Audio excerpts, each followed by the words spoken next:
democratic process dictated by the Constitution. And to that effect, we will not debate away from that approach. We're dictated to by our own Constitution, and the Constitution dictates that when there is a vacancy, and in this case, now that the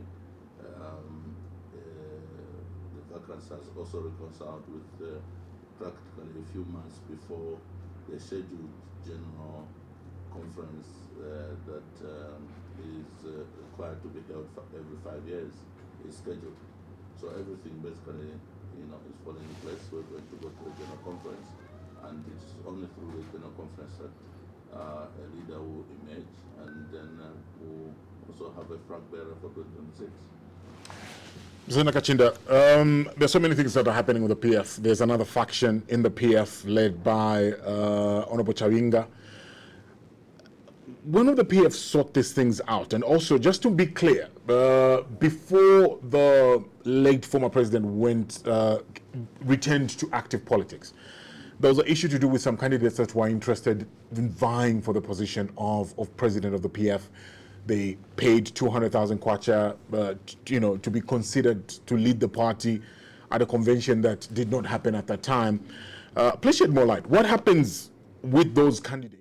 Are they still being considered if the convention is held after we put to rest the sixth Republican president? And how far are we as far as resolving these issues with this faction being led by Mr. Robert Chawinga, Honorable Robert Chawinga? Well, first of all, let me maybe start with the only question. Yes. The issues to do with factions is neither here nor there. First of all, to even consider Chawinga as a faction leader is being mischievous. We had a situation where Honorable Mausampa held what he called a conference, which basically was not in line with the provisions of the Constitution. And it was stated that it was basically dead on delivery from the onset. And to that effect, outside the involvement and interference of the state in relation to that sham conference, all these matters will not even be a matter to even talk about at this particular stage. The good thing is that Honorable Mausampa himself realized that what he did was not correct, it was wrong, it was injurious not only to the party but also to democracy. And we've been able to engage to a place where we reconciled and even went before court and deposited our intention to have this matter resolved by way of consent. Of course, there was an attempt by Chawinga to try and join the matter, but first of all, we're all intelligent enough, including the listeners. Chawinga was not even part of that conference. He was just at some point some appointee of Mausampa by way of him being appointed as leader of opposition and so on. And when themselves differed, he, with the support of the state and the president, he pronounced himself president. And I don't think we're in a society where due process and all those things are required. When you say support of the president and state, what do you mean? How does that come in? How is he being supported? It's in public domain. Chawinga has been trotting around the country with the President Nakachinda, even given a podium to pronounce himself as PF president. At some point they were in Kasama, where the president was even telling him, on camera, that Cook was a so just proceed and do what you are doing, even when he knew and he knows that what Chawinga is doing is illegal, it is criminal, and it should not be tolerated. And of course, we warned him that when you are dealing with society misfits, you have to prepare yourself to also face the consequences. Today, he's facing the consequences of the fact that he has been implicated in some criminal activities that Chawinga has self-confessed. He was assigned to go undertake in South Africa, and you have heard some pronouncement he has made through a press briefing and so on. So, Mr. Nakachinda, through these shenanigans and mingaratos he has been doing, all he has done is to smear himself with with debt, if not worse, and he was basically smelling the as they say on the street, the pungent of playing with the society misfits. So to even make Chawinga a subject by saying that he's a faction leader, Chawinga is a tool of a criminal enterprise of UPND, nothing else. The Zambian people know that there is no such thing as a faction. Nevertheless, we are magnanimous enough as Patriotic Front to say, let's all these matters be resolved. We would love that the court, pronounces itself, because this question has been raised, and we have even written letters to the Chief Justice to say, can you prioritize these issues, matters of Patriotic Front, being the main opposition, in the interest of democracy? Answers have not yet come. The courts have not yet moved. But we are also alive to the fact that, okay, if they cannot be resolved through the judicial process, we're going then to resolve this issue through a democratic process. So we want Chawinga and everybody else who claims to be PF to participate in the process of us going to the conference, so that let the members and the people of Zambia be the ones that will speak on the kind of leadership that should emerge and be in PF as the main opposition.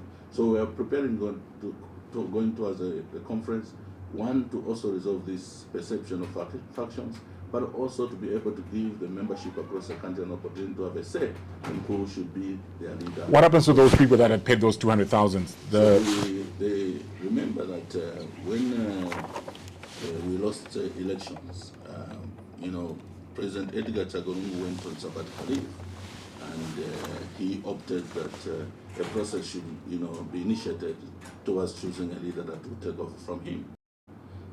As we were considering all options and the opportunity we can raise funds and put certain things in place towards holding the conference, the call for him to come back to active politics was increasing by the day, by every month that passed, and so on. And because we are a people-driven movement, this PF is not about the leaders. PF is about a movement of the people.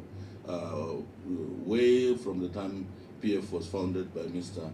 Michael Chukwu Sata through to the time that PF formed the government, has been a people's movement. So the pronouncement of the people are the ones basically that dictate the direction that the PF takes. That's how come the issue of going to a conference for us is a must, because the people must be able to dictate who their leader should be. And when the people pronounce themselves effectively around former President coming to also participate within the collective, to be able to answer to some of the challenges that had emerged. One of them that I think blew the lead for him to say, I'm coming, I'll respond to what the people are asking, was basically the interference of the state in the affairs of Patriotic Front, allowing basically a coup d'etat protected by the state, police released, the changing of office bearers done overnight. When the Registrar of Society registrar decided to follow the provision of the Constitution and said, no, we cannot change the list of office bearers in the fashion that the state is demanding, because that would be illegal. She was booted out. We all know about this. Ms. Mende lost her job on the basis of the fact that UPND, through state apparatus and cadres they had appointed in government, began to interfere with the leadership of Patriotic Front. That triggered the former president to see that the effort by the UPND in government to kill democracy and destroy opposition political parties, where the level of determination was alarming, and therefore it needed concerted effort. So when he came on the scene, those of our colleagues who had expressed interest to be considered for leadership, they of course agreed and succumbed to the fact that the legitimate leader at the time, before the next conference, which was scheduled for 2026, was President Edgar Chagorungu. So they held their horses, and by consensus, discussions were held within the party, and they said, no, for us, we paid just as an expression of interest, and therefore now that the president has come back, we're already behind him. At this particular stage that he has passed on, these are people who were brave enough to express their interest to lead the party. So we cannot just ignore. They have been known that they are desirous to, to lead the party. To lead the party. And obviously they will be part of those that will be given an opportunity to still, pursue their ambition or offer, if you like. But I can just state that it will not be restricted to those who are paid at a time. Because obviously over time, some people may have also felt that maybe I have some, something I can offer to the party and to the nation. And the search for national leadership, I don't think it is one that we can just, exclusively restrict to just a few individuals. I think the Zambian people, looking at how the UPND have treated them, they are looking for a leadership that at arriving at that particular leader, due diligence has been undertaken. We will not allow a process that, for example, is driven by slogans, that is driven by corruption in terms of money, trying to posture and manipulate people. We are going to have a process that will also scrutinize the kind of leader that eventually will offer to Zambian people. So that when we get into government, and I'm using deliberate word, when we get into government, we shouldn't cry that we've shot ourselves in the foot. We should have done everything required, leaving no stone unturned, and make sure that the light. What do you mean when you say all that, Mr. Nakachinda, as far as scrutinizing and making sure that the list of people that are interested are well looked into?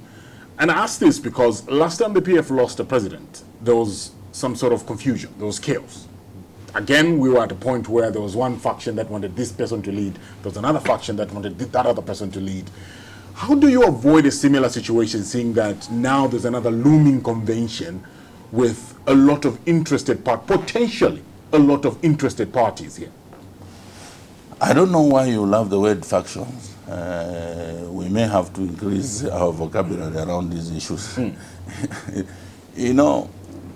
When there is competition for leadership, obviously in a group, there will be people who clearly will say, my preferred candidate is this one.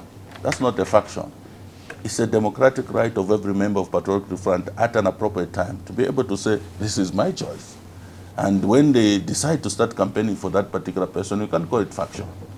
And you can't call it confusion. Unless you don't understand what democracy is.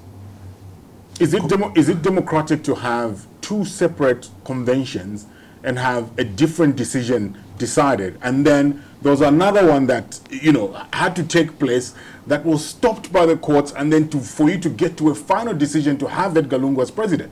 That's what I'm referring to. So when you're saying I'm being very somewhat shallow with my vocabulary, with how I'm describing the events of the past. My brother, I think we need to be honest with each other. Are you paying attention to the questions you're asking? Yes. You asked me a question about Mao Sampande, Chaving, and so on. I answered. Yes. Then you asked me a question to do with the process that was initiated just after the elections and people offered themselves for presidency, and that they seem to have been groupings of people saying this one should lead, another one should lead. Those are not factions. I think you misunderstood what I was asking you. I asked you that question, and out of the backdrop, I referenced the time the other president died, who is Michael Sata. Oh, Michael Sata died. That's where we are. Right. Okay. So I think that's where we have a misunderstanding here. Now that you understand my question, please go ahead and respond to it. Even that in itself. Yes. Okay.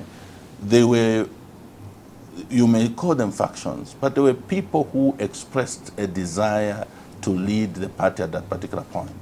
They were robust. There were, all kinds of, happenings. But the major aspect, if you were to analyze, that came to the fore was the fact that there was a vice president who was not left to act as president. And then there was a debate within this government, the state apparatus, particularly the Office of Attorney General, who gave an opinion that the acting president at the time, who happened to have been Edgar Chagwa-Lungu, who was Minister of Defense and Minister of Justice, needed to hand over the instruments of power. It is that component that ushered in now seemingly some power play, okay?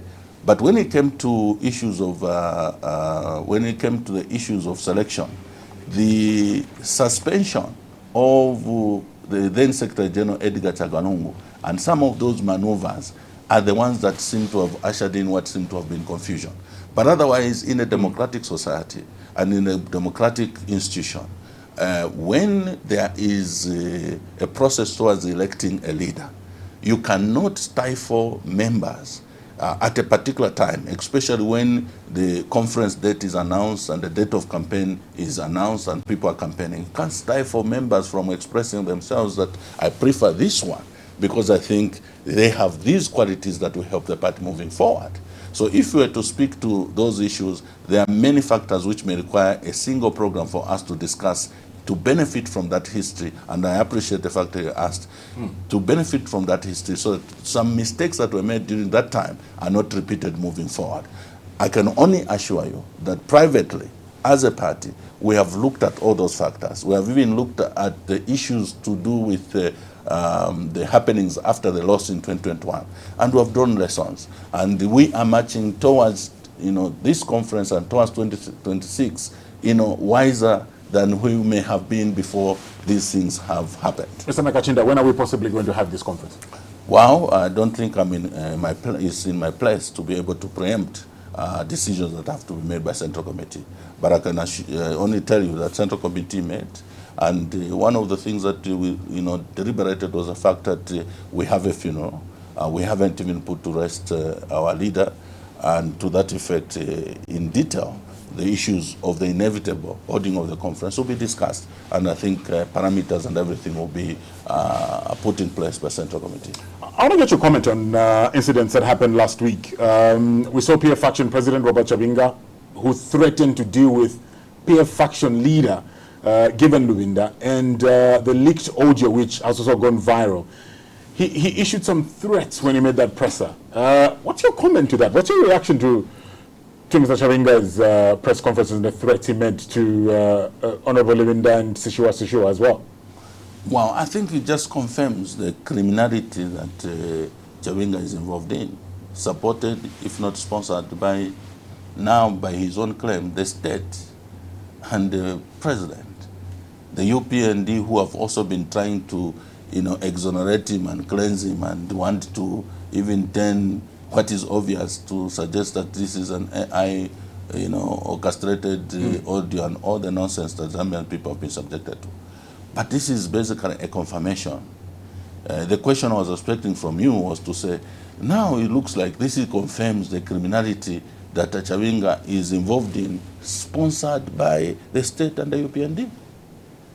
Because he himself has put it on record. Nobody in UPND has disputed that. Everybody in the UPND from top to bottom, including State House, have disputed that that's not an original audio. It is the Zambian people who have analyzed, and with today's technological advancement, people have been able to also engage technological in terms of IT to be able to establish that that is an original audio. It should worry you and worry Zambians that the entire head of state would be mentioned to have participated in a process of wanting to bribe judges. You understand? To have a society misfit like this boy called Chabinga sent to South Africa during such a very solemn moment where we are mourning a former head of state. There could be issues that are still to be resolved around the burial and all that. That's a separate issue. But to engage into criminal activities, including going to mobilize surrogates and so on to disparage the Lungu family and President Lungu in his death, it's an Zambian. It's unheard of. And then the president is parading himself here when stakeholders go to meet him that I haven't been moving because I'm mourning. What kind of mourning is this? Where, going by his own words, he says he's an elder of the church. I listened to an audio this morning where he was saying to the ones who were swearing in, I think one of them is an ambassador to Brazil, that we need to be genuine Christians who does correct things during the day and also correct things in the night. Not Christians who do certain things during the day and does evil things during the night. Mr. President, can you speak to us Zambians over your purported assigning Chabinga to South Africa to do the activities that have been reviewed in that audio, to a point where he was expressing that as a head of state, you are so desperate that you called him in the night 12 times. I want to play an audio for you, Mr. Nakachinda, from State House, since you brought it up regarding State House and their stance. We heard from Mr. Clayson Hamasaka. Let me just play back an audio for you, his response to the audio, and I would like you to respond to it, since we're talking about the audio now. Go ahead. So this was Mr. Clayson Hamasaka's response to the audio and the allegations of Mr. Chabinga being caught 12 times by the president. I'll just play back again because Mr. Nakachinda was wearing his headphones.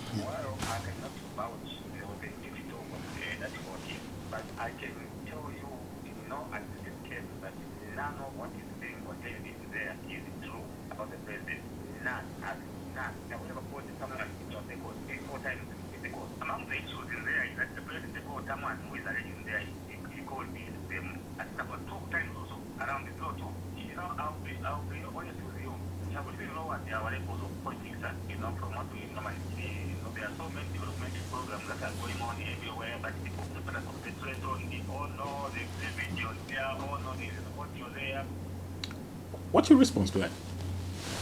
My response is that this is pure playing to the gallery. He's saying that he can't talk to the the genuineness of the audio, but that whatever is said there, none, happened. This is Hamasaka, and the phone calls were after midnight 02. Hamasaka was sleeping at his house. You understand what I'm saying? He can't speak authoritatively to matters that happened after midnight. He knocks off at a particular time. Our working hours in Zambia is 8 hours for those who are formally employed. So from morning to 17, if he has been stretched, maybe he can go to 20, 21. After midnight, what we know in Zambia is that in Wakaziz, Wamina says after midnight. And you know when I use the word Wakaziz, after midnight is a superstition. You're expected to finish your business formally at a particular time. But the boy said, I was cold, I was even sleeping. I woke up maybe in the phone tunda. Then I'm 12 missed calls were president. 30 missed calls were Friday, the DG. Just those allegations are too grave for us to start debating a guy who has been called on the phone and says, I can't confirm, and I can tell you that what he has alleged is not true. Okay? By now, Chabinga, if the UPND, the way we know them, and Misaka in the HRM, if they were not involved, Chabinga would have been in sales. Small boys have just said things which are not as grave as what Chabinga said over the president have been picked up and thrown in jail. Some of them have disappeared and we don't know where they are. For doing what? For saying things that are considered insults towards an elder person. Though the law does not define what you can say an insult and so on, because some of the things we say in Bemba, in Tonga, and so on, they may not really in our culture be an insult. You have heard the president himself, speak. One time he was at a rally in Kasama. We condemned because we thought that, he's trying to get into, speaking a language whose culture he may not fully comprehend, and therefore he may make a mistake. We have people like Kapwepwe, this boy, Waimi, that everybody is talking about. Where is he? He is not only been arrested, but he has disappeared. For doing what? For saying things that people considered uncouth. But this man has implicated the president in criminality and is exonerated by a phone call between you and the Hamasaka. And all of us Zambia should take that story as something that should just pass by that statement. The president is being put at the center of the criminal activities of Chabinga, and he must answer for himself. Nobody can answer for him over a phone call between him and the Chabinga. Unless Hamasaka says that when the president is making a phone call, they hold the phone together.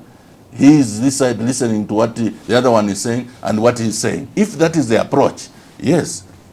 Meaning that Hamasaka wakatuma phone wa president, wamagwira phone pamoja na eve. But the boy said, anantumina phone a president. after that wantumira news ati utumire na DG wa intelligence Friday nyambe, and that's how that assignment was given. And then he further went to say wananuza utitika kumane mairo, but later on they said no, it cannot wait for tomorrow, you were looking for flights. And in the end, they checked on the manifest, they found that South African Airways, which was leaving early in the morning, had too many PF members. That's how he ended up in an Airlink. In the Airlink plane, when he went there, he says, Inari Sangaba, PF, Abengi, Katoto, Shanshan, and so on. And that whole has been confirmed. So, in this case, we have even passed the stage of whether the audio is genuine or not. We are at a stage of the fact that the president is at the center of this criminality. You understand? And we can't have the presidency involved in criminal acts. You understand what I'm saying? It's an abomination. Speaking of criminal acts, Chivili MP, Honorable Mulenga Fuge, has reported Mafinga MP, Honorable Robert Chabinga, to the police for threatening violence against Emmanuel Mwamba and historian Dr. Sishua. Do you think the police are going to summon Chabinga? Before all these people came to report, that very day when the audio came out, because I've challenged the police, the IG and the other senior officers at Central Police, when they call me for all these stupid charges they give us called seditious practice. Last time I was being called to the police to exonerate myself over an audio, an interview I had in South Africa over our late president. And there were discussions between the state and the family, and the party was involved. And in the discussion, when we were trying to look at the possibilities of this process of burial, the family raised an issue of the fact that they were considering, undertaking a postmortem. And that was expressed. And then I'm being summoned at the police. So I asked them, I said, how come you have the audacity to call me for a conversation that I held on a TV station in South Africa, but you never arrest any UPND person when they actually commit direct offenses? For me, I'm in court, one of the cases, where I was arrested without anybody complaining. I was kept for 13 days. 2 days in Westwood, about 11 days at Lusaka Central Police. During that time, as it has been reviewed in court, that is when they went and fished out some surrogates of UPND to be listed as those who reported dates or days after I've been arrested. How come Chabinga, even when there has been 6-7 people who have reported, I can confirm, our MCC Kibombwe, with, of course, President Wright Musoma, went to Central Police, to the DCIO. The reception they received there was like a reception from a UPND cadre. You understand? From a UPND cadre. And further, letters were written. Yesterday, we had people, of course, now, because this has become a national matter, we got reports that in Central Province in Kabwe, there are people that reported Chabinga. But Chabinga is still boasting, telling everybody. He even orders the police, I'm going to undertake aggravated robbery against senior PF members, because in his whatever mind, they have planted an idea that there is money somewhere roaming within PF. And therefore, I'm going to undertake an aggravated robbery. Police stay away. And the police are complicit to it. You understand? IG Musamba, we have already said from before, this man is tired and retired. He will not help, not only to ensure that the rule of law prevails, but because he's a UPND cadre, he will usher this country into chaos. We have warned Misaka in December several times that let's not take advantage of the Zambian people and their desire and passion for peace. Other jurisdictional countries that have ended up in chaotic situations, they were also peaceful, but they were stretched, because the moment the rule of law does not prevail and or is selectively applied, it renders those who feel oppressed to start thinking it's like, survival of the fittest. If all of us are equal before the law, when we go before court, you know that if I was unlawfully arrested by the police, at least I'll have justice before the court. That confidence from the opposition especially, and many Zambians, we don't have. When you go in a court, you even know that I've been brought now to the slaughter. This magistrate, we know him. Because we live in the same society. We live in the same society. We know each other. We live in the same neighborhood. With the judges, we live in the same neighborhoods with magistrate, and we know affiliations. The only thing that will make this country sane is that sacred institutions like the judiciary must be paged of any attempt to have in the state interfere with his operation. I want us to... because that's the conscience of our society. If the conscience of our society is soiled by what now is happening in this country, how is it that we are going to have a situation where cases that involves leaders of PF are adjudicated upon with supersonic speed towards jail? But a PF matter that has to do with the institution, it has taken over 3 years without being attended to. What's going on? I mean, unless we were taken for a ride, all of us. Mr. Nakachinda, still on the issue to do with the audio. The same audio has been submitted before the South African court by the Edgar Chagbalungu family lawyer. How do you think this will do to the diplomatic relations between Zambia and South Africa? Well, I think the family took the matter before court because that is highly contemptuous.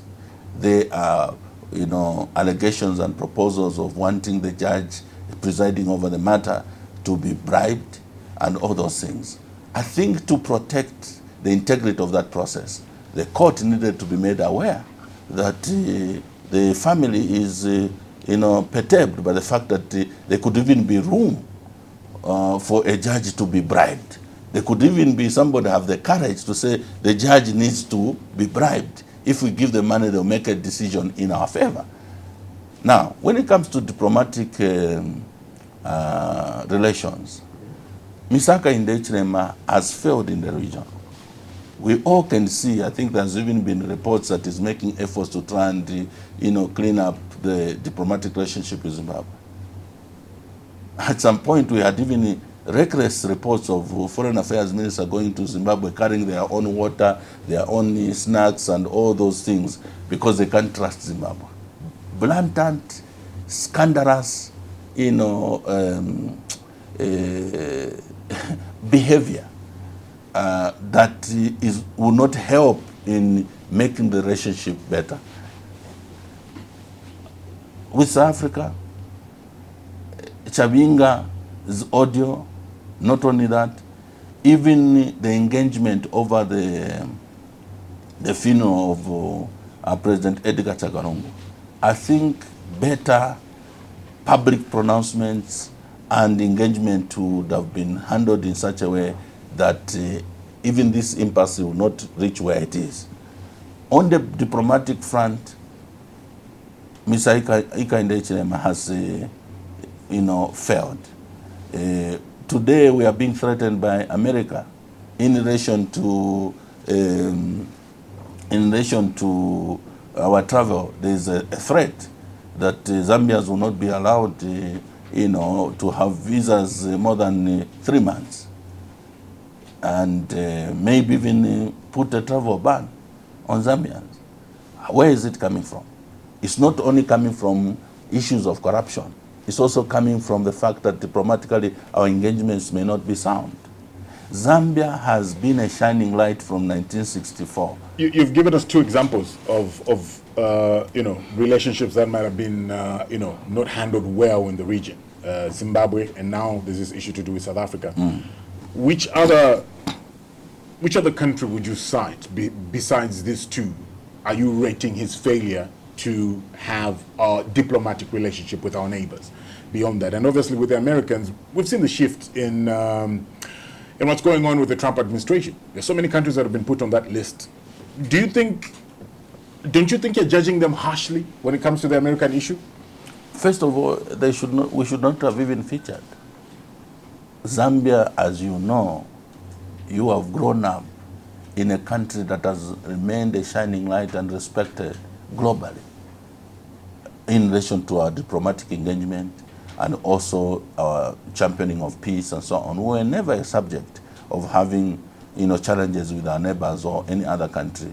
Remember that from the early years after independence, President Kaunda started championing a policy which now became a continental policy, the non-aligned movement, you remember? Mm-hmm. To make sure that we're friends with everybody.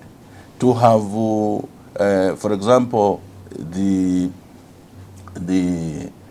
foreign minister or international relations minister of South Africa sued by a government over a matter of the burial of President Edgar Chagarungu. It's a diplomatic blunder. You understand? He was sent by President Cyril Ramaphosa to Zambia to engage the president. You know what happened? On assumption, the president wanted to play to the gallery. And he called media houses to State House, private and the public media houses. And when the message, which was supposed to be confidential, was being shared, we are told that it's private media and everybody was chased from State House. And they tried to now make as it were, play to the gallery by creating an impression that the government of South Africa had come to deliver a message that they don't want the body to be buried in South Africa. When the message was very clear, as government, we have no say on these matters. The final say has to come from the family because that's what the law provides in South Africa. Purely to encourage the government here in Zambia to say, you have to up your game in terms of your negotiations and engagement with the family or whoever is involved so that you can resolve these matters, because otherwise the law in South Africa is very clear. But they played to the gallery and said, no, the South African government has, through the minister, told us this is a position. It had to take the same minister to clarify. That's not the reason why I came. What I came to say is that the law in Zambia is like this. When President President HH is embarrassed, we are all embarrassed. You understand? You remember the Ukraine-Russia, saga. Everybody advised, don't go and take sides. We are non-aligned. Out of excitement to try and appease Biden. A matter that doesn't even concern you. It doesn't benefit you. It neither adds or subtracts anything from you. You are a small country here in SADC.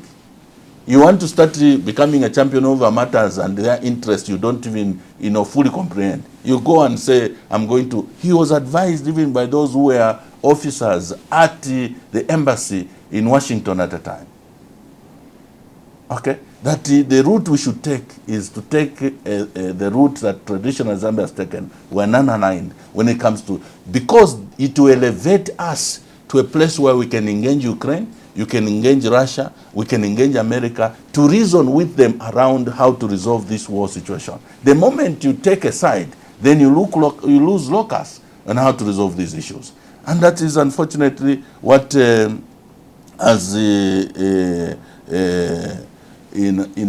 what has happened. You were talking of the U.S. that I'm being harsh. The U.S., through the ambassador here, made pronouncements that from their own investigations and analysis, there is abuse of the American taxpayers' money that is being offered for help, especially in the health sector. And they have gone to every office in government to seek that there be, punitive measures taken against those who are stealing, pilfering, and so on, and looking at the amounts is abnormal. Haimbe, Minister of Foreign Affairs, comes and says, this ambassador is not knowledgeable. If imona inetwa ikarapano atishuwa between Haimbe and Gonzalez, ngatoa vikapa babi. Okay? Just the expose from Gonzalez, whitewashes Haimbe's pronouncements. But what is that, speaking to and affecting our diplomatic relations? There are certain things that we expect a government, when they come out, the government retreats, engages into quiet diplomacy. they understand and comprehend the subject. By the time they are making a pronouncement, they are not making an emotional pronouncement, or they are not engaged in political rhetoric because they are preoccupied on how they are perceived by Zambians. But they look at matters I understand your point. It's very valid. My question was are we not being hashed the fact that we're ignoring the policy shift in the USA as far as immigration is concerned, as far as relation is concerned, as far as them giving aid? They had this whole department Dodge created to make sure that they're spending their money and they're spending it where American people are benefiting. So that's what my question was derived from. Are we really being fair with ourselves by judging ourselves that harshly after knowing the fact that there's a policy shift in the USA? That's where my question was derived. The UPND are being harsh against the Zambian people by creating these problems because of mishandling of our relationship, traditional as they have been for many years. They are being harsh against the Zambian people. Normally, we would not be having these challenges, whether it was during Michael Sata's, Edgar Chagalungu's time, Michael Sata's time. I remember one particular incident during Michael Sata. I think we have to also be honest about some of this. George Bush came, he as a former president, remember? And at the airport, President Sata said, Imwe, you are the ones who, who colonized us. Okay? It was like a joke. But because it was not expected to come from a head of state without having verified facts, because America never got involved in, colonialism and so on, it was an off statement as a joke. But as it were, Zambians, the international community, and others felt that it was a misplaced statement. And from that point, President Sata retreated and said, oops, it was just, in jest. You understand? Misaka in the Ichirema was dancing, he criticized Mr. Sata. But that was the end of the story. Mr. Sata in opposition used to call Chinese investors Chinese infestors. When he became president, he realized that what I was saying on a anti as an opposition can't be said now that I'm head of state. He called the very people he was calling infestors and had meetings with them in the interest of the Zambia-China relation. You understand what I'm saying? That's how, the distinction is drawn between political rhetoric and the reality of office. After all, there is no school that teaches you how to be a president. You may be schooled in politics. You may be schooled in governance, having been minister, having been MP and all these portfolios. But everyone who ends up in that office called presidency must be humble enough, teachable enough to be able to be taught the etiquettes and the governance of a country at that level. You go there as a student. The attitude of Mr. Aka in the Ichirema is that in his mind he thought that what he was doing at his farm, he can just transfer and put it in the state house. That's how come we're having these shockwaves. Because as far as this is concerned, it's the alpha and omega. I want to throw some numbers at you regarding what's going on now. We did get the FIC report released yesterday, Mr. Nakachinda. During the period under review, the Financial Intelligence Center detected suspected illicit financial flows worth $3.5 billion US. Now, this is according to the 10th Money Laundering and Terrorism Financing Trends report of 2024. What's your comment, and what are the comparisons with the FIC reports under your administration as PF? I think under PF, you could properly term it as maybe illicit flows, because obviously society and government and so on may not be seamless. There will always be elements where challenges in relation to integrity may come. But under UPND, these illicit flows as reported not only now, 2023, the exponential increase, the rapid increase is totally abnormal, my brother. is abnormal. This is not even about theft or corruption. This is economic sabotage. This is a confirmation that in 2021's election, we conducted a scandalous, decision of having political mafias end up in government. Because there's no way that the kind of money that is leaving this country would leave, whether it's in, as they say in West Africa and other places, in Ukwabag, or whatever method, whether it's transfers, bank transfers and so on, that this kind of money, billions of kwachas, billions of dollars, would leave this country without the knowledge of the powers that be. It's impossible. It's impossible. There's been a highlight in this report of 2024 where the private sector is mainly highlighted, and it seems that there's a lot of money now that's being shipped off to offshore accounts in this current trends report. What's your take on that? And obviously you've highlighted the issue to do with how easy it is to get money in and money out into the country. What would you suggest we do to make sure that we have a watertight, somewhat of a system that will help the country in the long run to help curb these illicit financial flows?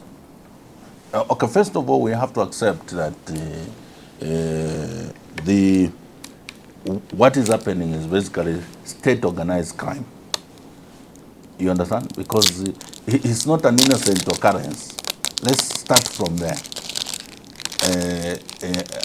And it will help for us to start finding, solutions.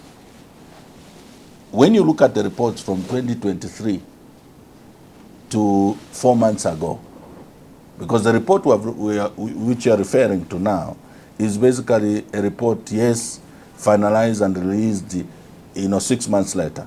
But remember, there's a period to which the figures have to be verified and all those things before you can then release an official, report. When you remove the time for the bureaucracy to be concluded, this is basically money, lost within 4 months. Now, we can stretch it to 2023. Up to now, the loss is to a tune of over 140 billion kwacha. 140 billion kwacha. Mr. Nakachinda has been running around talking about development going to the grassroots through CDF. Do you know how much they are boasting about? 30 million kwacha that they give per year to a constituency. The money which has been lost, which is over 140 billion, kwacha, if you divide it by 156 constituencies, it's giving you average around 800 to 900 million kwacha per constituency. Basically, a billion kwacha per constituency. So, if tulotuma 30 million kwacha bale pela, ni stock bata, fya kutushinga pamenso. It's like wasenda omwana olingiro kutwala ku school no kumushitira sapato na ma uniform. Wampera ka sweet atikala kungana. You understand? When what guarantees the future of that child is you taking them to school and buying them uniforms. You get a point? Today, Zambia would have been far ahead in terms of development if this money was deployed to where it is required. So abena Zambia now we have billions yako watinga to watch that divide but inglo kwata 1 billion per constituency.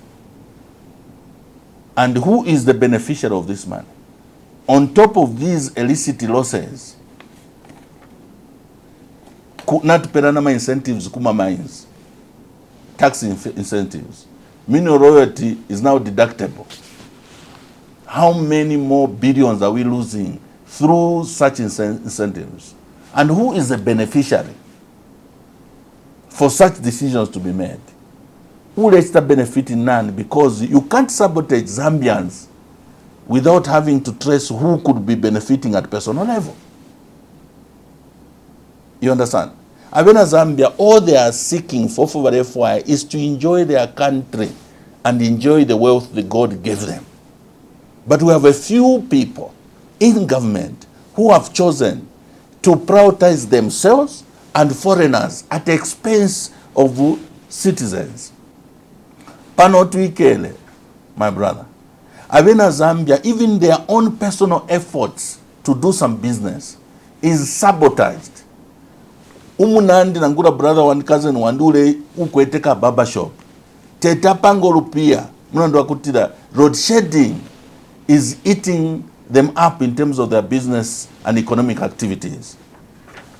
And our understanding is that it's not that the country cannot produce enough power for the citizens, if they are prioritized, to be able to have power 24/7. It's because there are issues of export, prioritizing foreigners. So, echo barasenda mumu tekwa UPND, Amazambians, nichinshi. What are they benefiting? What are we benefiting? Apart from now inculcating a poverty mentality to a point where to discuss money amongst Zambians is a crime. Mr. Nakachinda, I want to throw one more question at you before we open the phone line. Yeah, but ngawachinde kakofe 2 minutes pantu chichire kalipechi. Umina Zambia inonshita, ngashita motoka. They are scrutinized to a point where it's like a crime to have a vehicle. A simple liability, a vehicle. For some people, a second hand. This boy, our musician that now people have succumbed to start celebrating, bought a second hand Land Cruiser. The state not even investigate what's the source of the income, your income. Even when you can see that the trend, the guy is doing something, he's summoned to the police. We have people who are in jail today, Bowman, Pakukulenganda, not Ifianda, Inganda. He doesn't deserve to build a house. Even when he was minister, he did some business. That is a crime. Mr. Nakachinda, don't you think people have, the Zambian people that is, don't you think they have the right to question you, our leaders, on how you amassed your wealth? Don't you think they have a right to question if you are driving a very expensive car, or if you are living in a very luxurious house, you are a public servant, or you're a leader in the sense that you're a member of parliament? Don't you think ordinary citizens have the right to question that?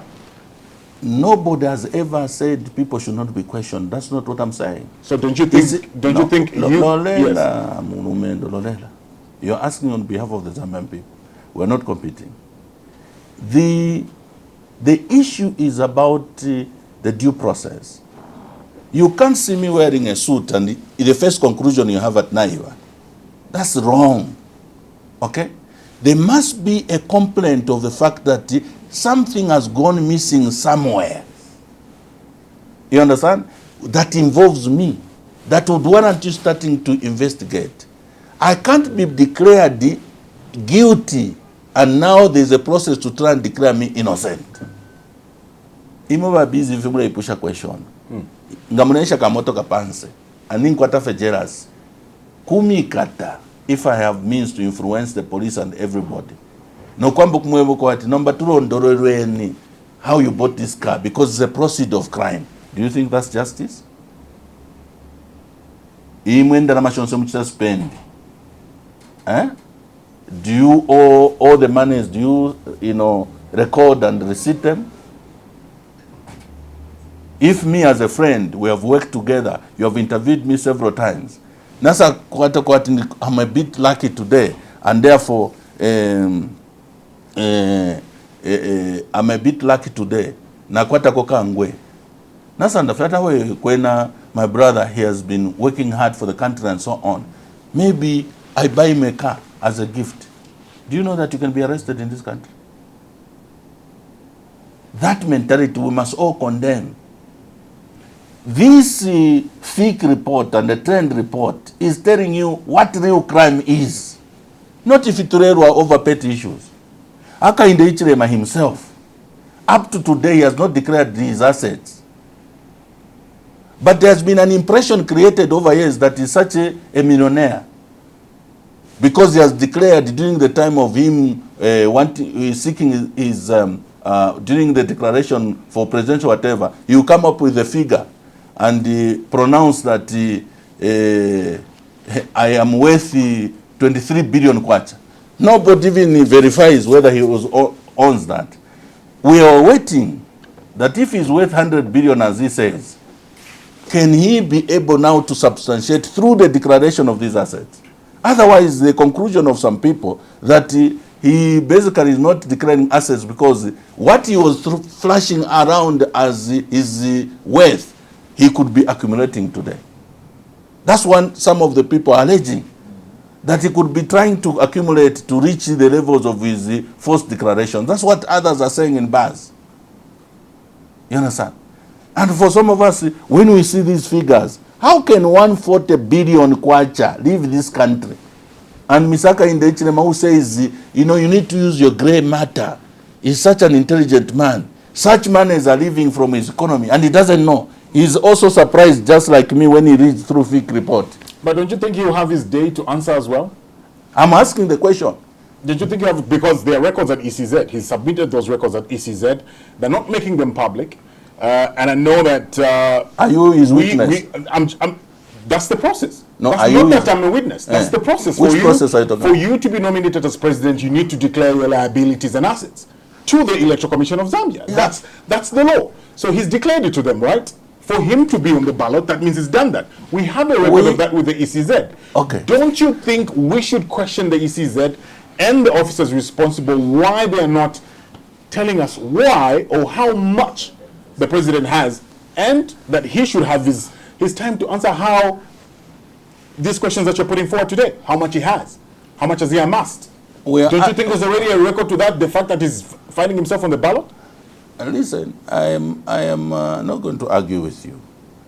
But as far as I'm concerned, the man has not declared assets. It's not an argument here. I'm just putting forward questions to you, but, Mr. Nakachinda. And to that effect... And it's the words you're using. It's not an argument.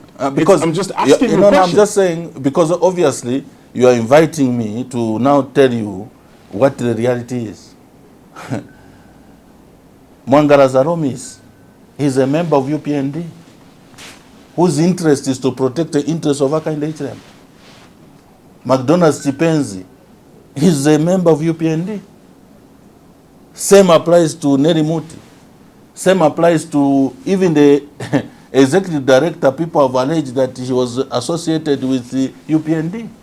So you have a branch of UPND in ECZ, and you expect me to agree with you that it's a fair assumption that those people are being professional in not telling us what Aka in the HRM is worth.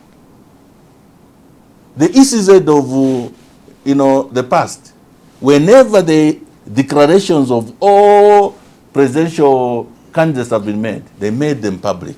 That is where we saw that Michael Sata was declaring a gun and a Cressida, a house and a few other assets. Then we knew, oh, Kanshi Shkuruyu, if you are Kwatef. And then Misaka in the HRM would be told that in the affidavit he has signed is worth, at some point it was 23 billion, then it moved to almost 40-something, 50 billion, and this time around we don't even know. The law was changed, Mr. Nakachinda. You're well aware of that. Okay. You're well aware of that, Mr. Okay. Nakachinda. Even if the law you are saying changed, a man of integrity will not hide in the law. The questions have been asked by the Zambian people that want to know how much you are worth. Because if you're chitikano, bupupu, wafula, bushana mewa president, tomo muri umu, turangeni, before tamarangira mu state house, how much were you worth? Now that you're in state house, how much are you worth? Because imewa kainde chile mamwalilanda tinasara litomakura poka.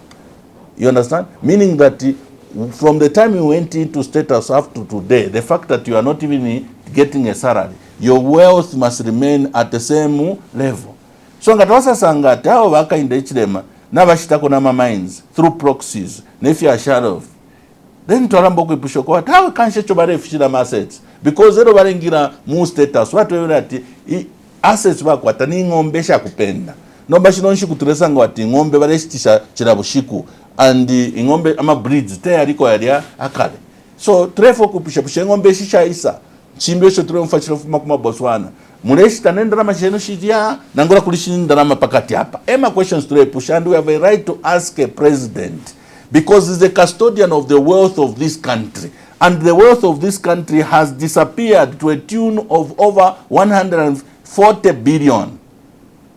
Inenjishire kuno ku ntwanikane ku station kuisa kuma interviews na kaka mumoto kaka because feel na bikrefe 6 liters yesterday Filetwali, when the economy was okay under PF, under MMD, whereas private citizens had the luxury of putting food tank.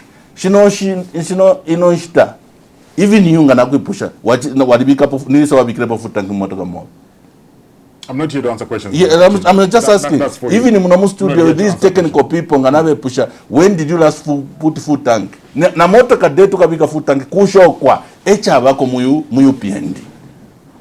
That's the situation we're in. It's hand to mouth. And going into 2026, I can tell you, the UPND, they don't have Nakachinda as an opposition leader. They don't have PF as the opposition, or Tonse as the opposition, or indeed put together all the collective political parties in the opposition as the opposition. The opposition for UPND is the Zambian people. Ebale umfobu kalifi turelanda. Ebale chula inonshita. Mumo market mwari batamfya. Mumo bus stop mwari batitikisha. Inonshita abale enda ku bale ya kuma yangu bale muna kwatilimbisa and organize the arrangement for them to be able to make money with taxis. Now, whether you belong to Yango, you belong to all these facilities, including taxis who just nobody is making money. Actually, they are making more losses because the fuel prices are high. The prices are too low. Nobody has money. When you want to book a taxi, you have to negotiate.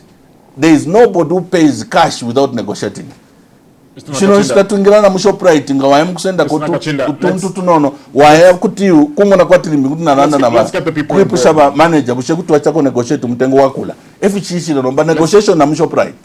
people involved now, Mr. Nakachinda. Those of you listening to us live on Quito FM 93.3 FM, those listening to us live on Canela FM on 97.7 FM in Lundazi and surrounding areas, those listening to us on Hot on 87.7 here in Lusaka surrounding areas, you can call us now on 0974-870-877 or 0950-955-877. Those lines get you through to the hot seat. Restrict yourself to asking one question so that we get as many questions as we can answered by the PF Secretary General, Mr. Raphael Nakachinda, joining us on the hot seat.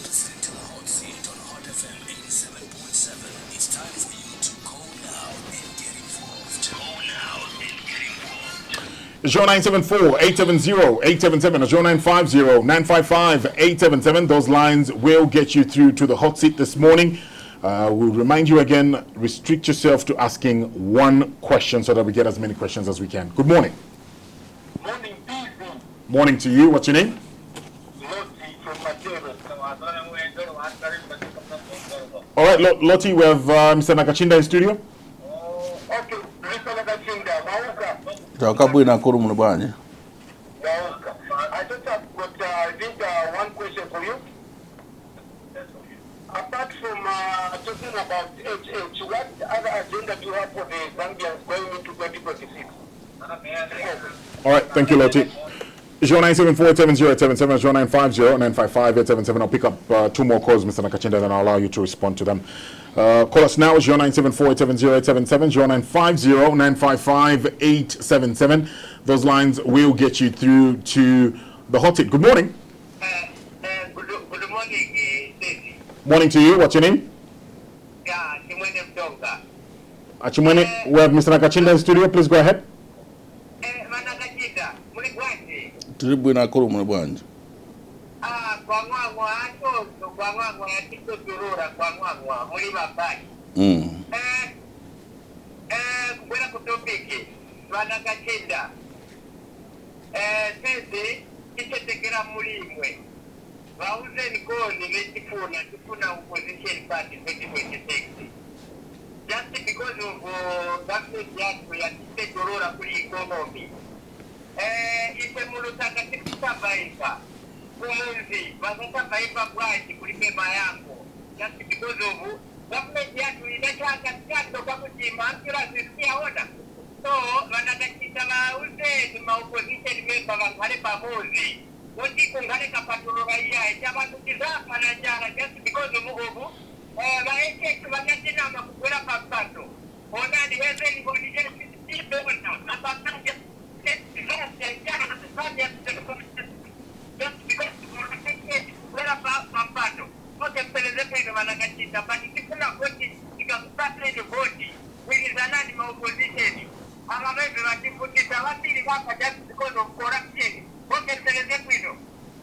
Let's go, Mtonga. It's 0974-870-877 is 0950-955-877. Good morning. Hi, good morning, Pizzy. Morning to you. What's your name? My name is Mishek. I am calling you from Kanyama within Osaka. All right, Mishek, we're Mr. Nakachinda in studio. Nakachinda Mamuda Mwabuka Buti. Gavoto mudara mwabuga. Kaboto. Pizzy, me, it's not a question, but Mishek? are you getting me? We can hear you now. You are breaking. Yes. Okay, so I'm saying that with me, it's not a question, but it's a contribution in form of a concern. Mr. Nakachinda, in the first thing, if I was the president, by this time we are going to be caged. Because your mouth is very careless. You have the capacity to touch this country, to bring this country to a civil war.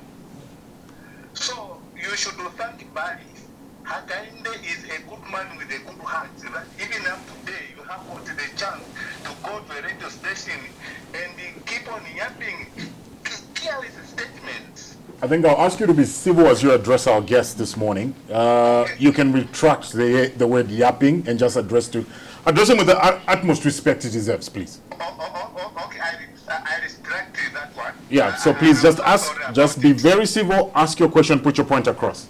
Okay, my point is that you, the opposition, you have failed to tell Zambians what you are going to do. And now what we are hearing from you is just hate speech. Because you never expected that Hakainde Hichilema is going to be a president of this country. It is the hatred that you have. You have got nothing to offer to this country. And Mr. Sata's spirit is not resting for seeing you, Nakachinda, and giving Ruvinda. Because if I remind you, after Mr. Sata said that he had useless ministers, the first minister who was fired was given Ruvinda. And Ruvinda and Nakachinda, you are let down. And you are a disgrace to even to the patriotic front. You have killed Mr. Sata's spirit and Mr. Sata's part. You are not supposed even to be given a chance to be leaders in this country. I've given you enough time to get your question or point across. Mishek, thank you very much for your time. Mr. Nakachinda, please respond to the three. I'll start with Mishek. Yes. The mere fact that he's crying, I'm doing my job perfect well. He can't start dictating to us what we should say over this failed government. And if they think they're going to intimidate us by threatening arrest and caging, our duty is to speak. And if he's speaking for the Zambian people who warrant, cowardly on the part of Hakainde Hichilema, and he decides to take us into prison, it is a price we are ready to pay. I have said here that if he resorts to even killing, he can cut me into 1,000 pieces. Each piece will still speak for the Zambian people, for justice, for the right thing to do. Mishek is out of place. He can't start wanting to take away my right of expression, freedom of expression, and association. He is saying we don't tell the people of Zambia what we want to do.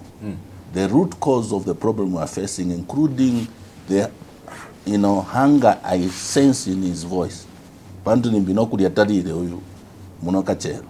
thinks that by praising Hakainde Hichilema he may find something. It's too late. If he was to benefit, he should have benefited a long time ago. This frustration is not just about what I'm saying.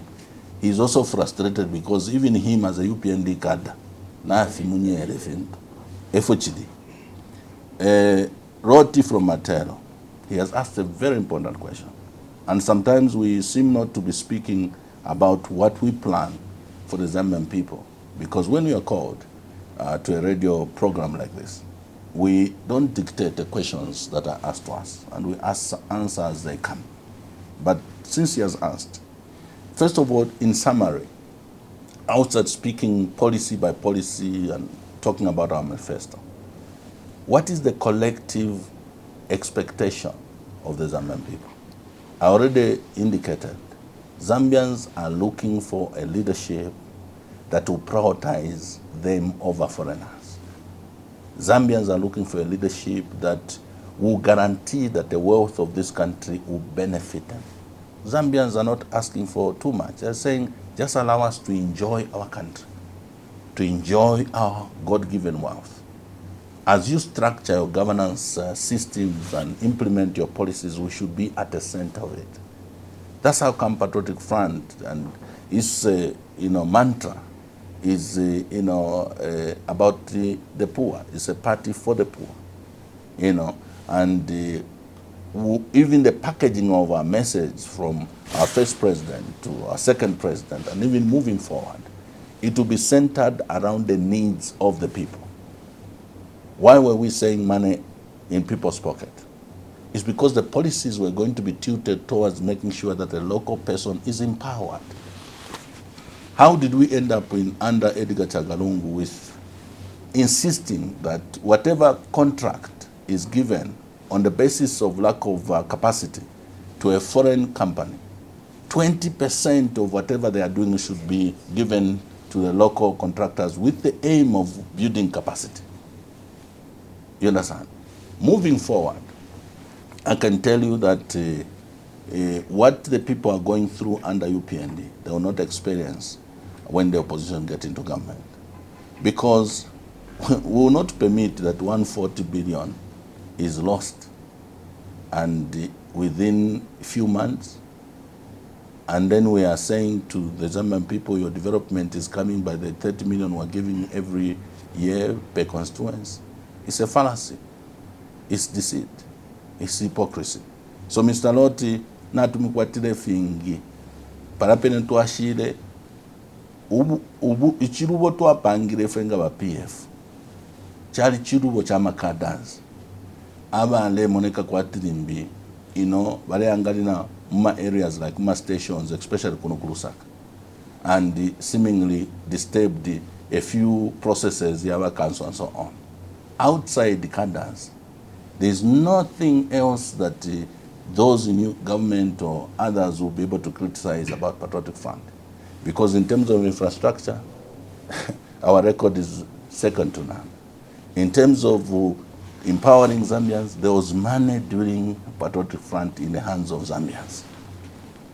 Yes, when people are capacitated after a long time, not everybody remains sane. There are people who are they have never handled money.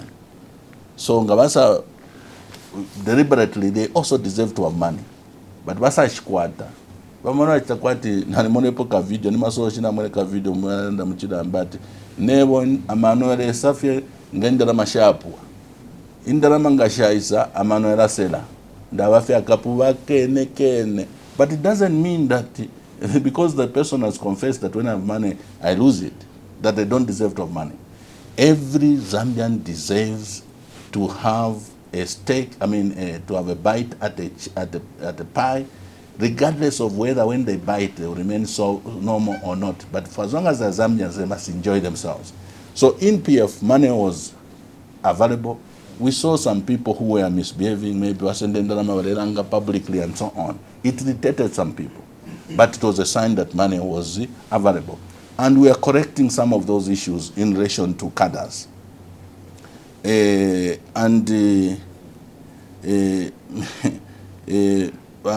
Manawakwitu. I'm Tonga is calling for united opposition. I am telling you that whether it is in Tonse and other opposition political parties, we are determined to make sure that unity is the hallmark of every effort we make. Redeeming the Zambian people in 2026 is not an option, it's a must. Because, and we will not play personal and partisan and, small, groupings' interests to, take over the interests of the majority. That's how come even when it comes to the process towards arriving at a leader in PF is broader than just looking at an individual. Hence the word you heard from me that we're going to have a process of scrutiny. Of course, we're not going to be reckless to a point of inviting the schemes as confirmed by Chavinga and the Mingarato as confessed by President Nakachinda Hichilema, that we are going to play Mingarato, Pasi Kumbari, Guida Pamkons. We are sharp enough to make sure that when the option and the flag bearer is unveiled to the Zambian people, Zambians will say, now we are serious. Okay. Mr. Nakachinda, let's squeeze in some more calls. It's 0974-870-877. Good morning. Hello, good morning, please. Morning to you. What's your name? Hello, good morning. What's your name? All right, I can see that you're still connected, but we can't hear what you're saying. Please do try, call us back and reconnect. It's 0974-870-877. It's 0950-955-877. Good morning. Hello? Hello, good morning. You're through to the hot seat. Hello? Hello, good morning. You're through to the hot seat. We can hear you. What's your name? Good morning. Morning to you. What's your name?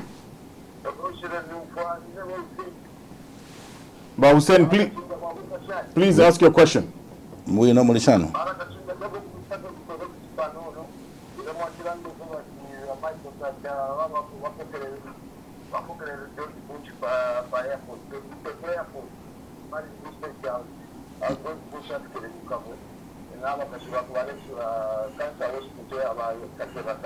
I'm quiet.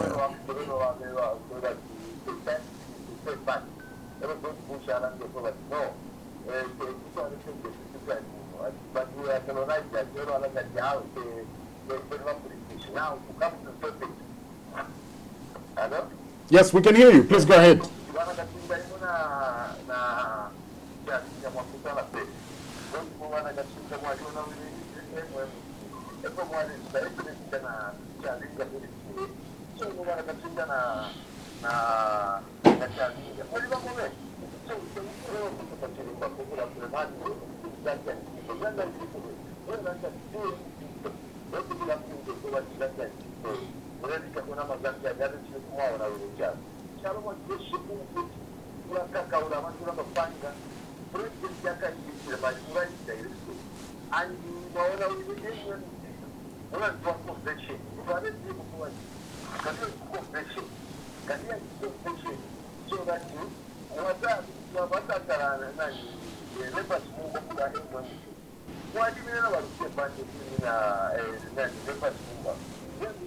Hussein, I'll ask you to get your point.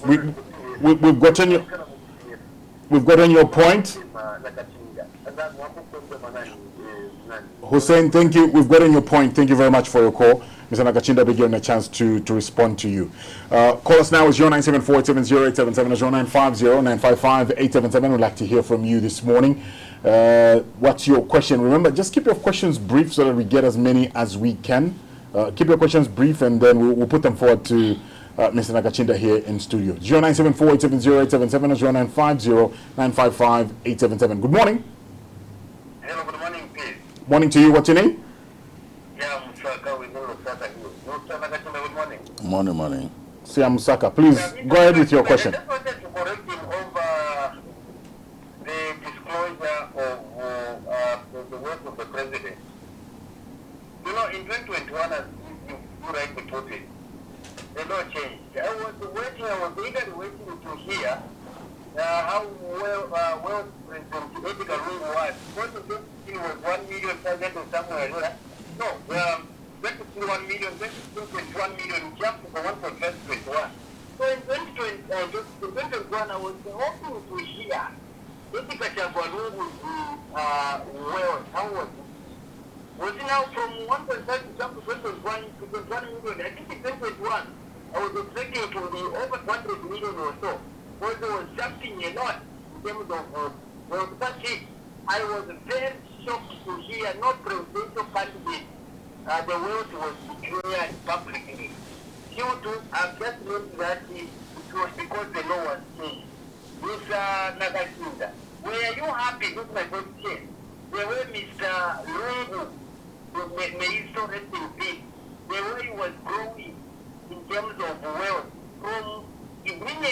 1.5 million. It was 1 million. What was expected for 21? This was very All right, we get your question. Thank you. Thank you. Thank you. 0974-870-877, 0950-955-877. Because of time, Mr. Nakachinda, I'll allow you to tackle these two questions. First of all, President Tungo was honest about his wealth, and he could justify.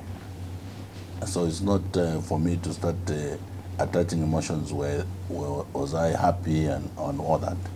Remember, he was a career person. He never said he would not get anything from government. He was being paid allowances, and all that. And he justified his declaration. The question about the question around President HH, is that he has not declared. We haven't even gotten to the stage of scrutinizing whether what he declared is something he can justify that he owns. He has not even declared. That is the question. So if Mr. Siamusaka, or I hope I'm pronouncing the name correctly, Siamusaka, is misunderstood the quarrel. The quarrel is that he has not even told us. He may just tell us that he only owns a farm and animals, and it collapses any other issues that you may raise. So Hussein, he was basically trying to be a typical UPND supporter, trying to compare, a mango and something else. The situation around MMD is totally different. If he knew and understood the facts, he will find that my position today is as it was in MMD.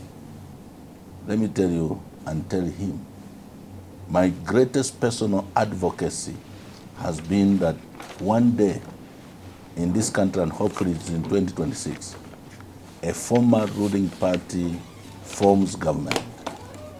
It will cure opportunistic politics, where, as it was when UNIP went into oblivion, most of the UNIP members, regardless of their belief in the ideology of UNIP, ended up in MMD.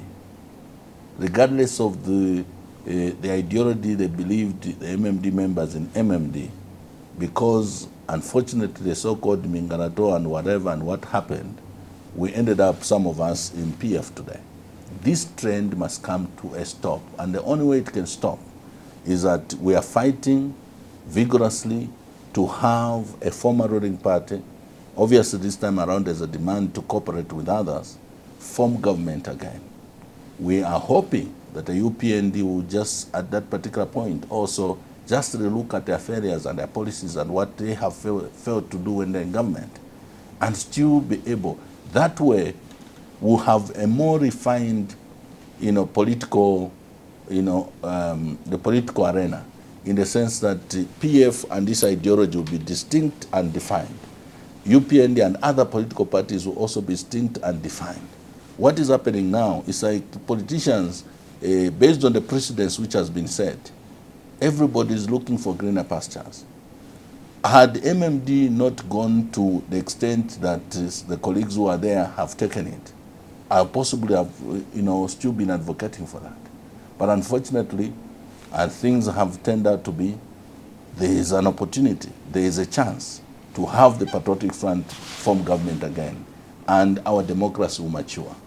We'll weed out naturally opportunistic politicians and politics. And I think that's one of the contributions I hope I can make in my own little way towards having a change of government in 2026. Mr. Nakachinda, I'd like to thank you very much for coming through to the hot seat today. God bless. Thank you very much for hosting me. All right, there you have it. That's our show for today. We're back with another edition of the hot seat on Tuesday with either my colleague, Hope Chishala, or